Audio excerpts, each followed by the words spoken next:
अस्सलाम वालेकुम viewers, welcome to my channel. आज की इस वीडियो में मैं आपको एक नई रेसिपी बनाना सिखाऊंगी और वो है आलू बुखारे का जूस। ये बहुत मज़े का होता है, खट्टा मीठा सा जूस। चलिए देखते हैं कि इस जूस को बनाने के लिए हमें किन अज्जा की ज़रूरत है। ये देखिए, मैंने 3 आलू बुखारे लिए हैं। अच्छी तरह से इनको धो लिया था क्योंकि इनके ऊपर काफ़ी सारे केमिकल्स लगे हुए होते हैं, तो इसलिए हमें चाहिए इनको अच्छी तरह से धो लें। फिर उसके बाद मैंने आधी प्याली चीनी ली है। आप ग्राइंडेड शुगर ले लें या आम ये जो दानेदार शुगर होती है ये इस्तेमाल कर लें, मर्जी है आपकी। 2 पिंच नमक, सॉल्ट, यानी मैंने सफ़ेद नमक लिया, आप काला नमक का भी इस्तेमाल कर सकते हैं। और इस तरह से, जिस तरह ये मैंने इस ग्लास की ये लेंथ आप देख लें, इतना आपने 2 ग्लास इस तरह के पानी के इस्तेमाल करने हैं। चलिए इसको बनाना शुरू करते हैं। ये देखिए, मैंने एक देगची के अंदर 2 ग्लास पानी डाल दिया है। साथ ही मैं पानी डालने के साथ ही साथ इसके अंदर बाकी अज्जा भी शामिल करूंगी। सबसे पहले मैं अपने चूल्हे को ऑन कर लेती हूँ। हमने चूल्हे की आंच को मीडियम पे रखना है। जब हमने आलू बुखारे का जूस बनाना है तो उसके लिए मीडियम आंच पे रखना है। ये जो 3 हमने आलू बुखारे लिए थे इनको शामिल करूंगी इसके अंदर। 3 डाल दिए। इसके अलावा हमने जो नमक इस्तेमाल करना है वो, और साथ ही हम इसके अंदर चीनी डाल देंगे। हमने इसमें चीनी शामिल कर दी। अब हमने इसको जो है मीडियम आंच पर, मीडियम से लो आंच पर इसको 20 मिनट तक पकने देना है। और फिर मैं आपको दिखाऊंगी कि इसका क्या रिजल्ट होता है। साथ ही साथ मैं आपको बताऊं कि आलू बुखारा का जो जूस है उसको पीने से हमारे जिस्म के अंदर जितने भी खून की कमी होती है, अक्सर लोगों के अंदर खून की कमी मौजूद होती है, तो वो इससे ठीक हो जाती है। यानी हमारा खून बनना शुरू हो जाता है। जिस समय हमारे खून में जो कमी होती है, खून की कमी होती है हमारे जिस्म में, वो कम हो जाती है। साथ ही ये रंगत को निखारने के लिए भी एक बहुत बड़ा अमल करता है। इसके जूस का मुसलसल इस्तेमाल हमारे जो है रंगत में जो पीलापन आ जाता है वो ख़त्म कर देता है। तो चलिए अब हम इसको 20 मिनट तक कुक करते हैं और 20 मिनट के बाद मैं आपको दिखाऊंगी। वीवर्स, ये आलू बुखारे के जूस को पकते हुए 20 मिनट हो चुके हैं। चलिए अब चेक करते हैं इसको। ये देखिए कितना खूबसूरत रंग आ चुका है इसका।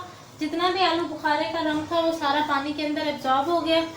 अब जब आप 20 मिनट तक इसको पकाते हैं तो इसकी निशानी ये होती है कि 20 मिनट के बाद इसका ये देखिए छिलका अलहदा होना शुरू हो जाता है इसके सरफेस से। अभी हम इसको 10 से 15 मिनट मज़ीद और पकाएंगे ताकि ये थिक सा हमारा जूस हो जाए।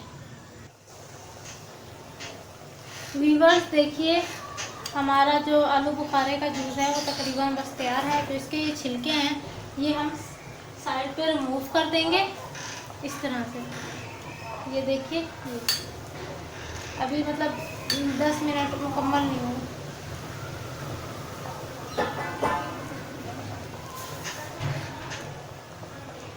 ठीक है, ये देखिए ये सारे छिलके जो हैं इजीली रिमूव कर सकते हैं। ये लीजिए, मैंने सारे छिलके रिमूव कर दिए। ये देखिए अलग से प्लेट के अंदर निकाल लिए। अब हमने क्या करना है कि इसको चूल्हे को ऑफ कर देना है और इसको पानी को ठंडा होने देना है। जब पानी ठंडा हो जाएगा ना, फिर मैं आपको नेक्स्ट स्टेप बताऊंगी कि नेक्स्ट स्टेप क्या करना है हमने। वीवर्स देखिए ये कितने सॉफ्टली, कितने ज़्यादा ये सॉफ्ट है, देखें आप अंदर से। अब हमने क्या करना है, इसके ये गुदे से को रहने देना है, पल्प को यानी, और जो इसके अंदर ये होती है ना गुठलियाँ होती हैं मौजूद, उनको अलग कर लेना है।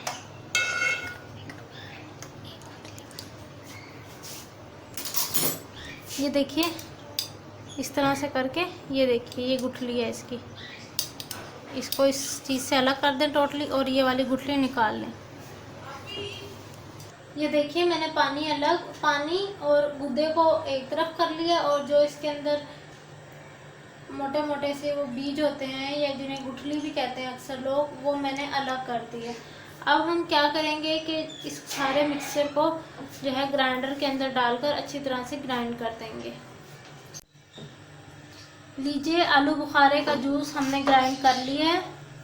ये देखिए गुठलियाँ निकाल कर हमने इसको ग्राइंड किया है। अब हम इसको कप के अंदर डाल देते हैं, ग्लास के अंदर या कप के अंदर, जिसमें भी आप सर्व करना चाहें। खट्टा मीठा सा हमारा ये जूस तैयार हो चुका है। ये देखिए, इसको पीने के फ़वाइद भी मैंने आपके साथ शेयर कर दिए हैं वीडियो में, आप उनसे ज़रूर लुत्फ़अंदोज़ हों। उम्मीद करती हूँ कि मेरी ये वीडियो आपको पसंद आई होगी। अगर मेरी ये वीडियो आपको पसंद आई है तो मेरे चैनल को सब्सक्राइब करें, मेरी वीडियो को लाइक करें, और इसी के साथ मैं इजाज़त चाहूँगी। अपनी दुआ में याद रखिएगा। अल्लाह हाफिज़।